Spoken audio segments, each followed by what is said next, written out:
Yan naman guys, oh. Ang sarap ng ulam ngayon. Nagluluto ako ngayon ng gulay. Ang lahok na isda. Isda guys na buray.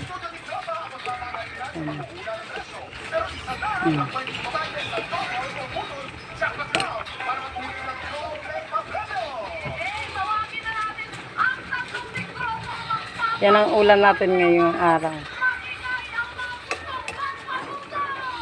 Sinabawang isda.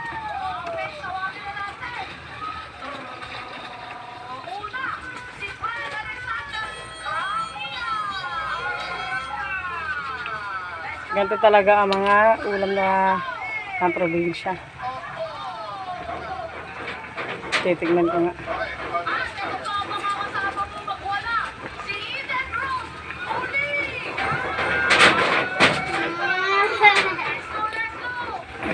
Ang sarap.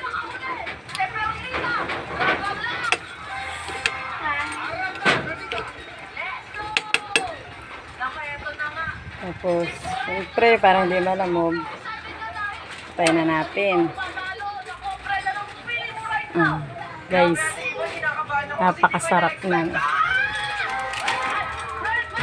Kasi hindi mawawala ang pampasarap na magic sarap. Cha.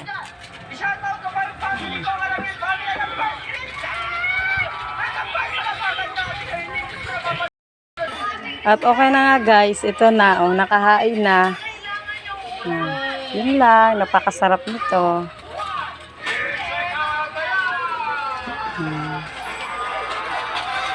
Sinabawang isda, may kasamang talbos ng kamote. Okay. At yun lang guys, bye bye.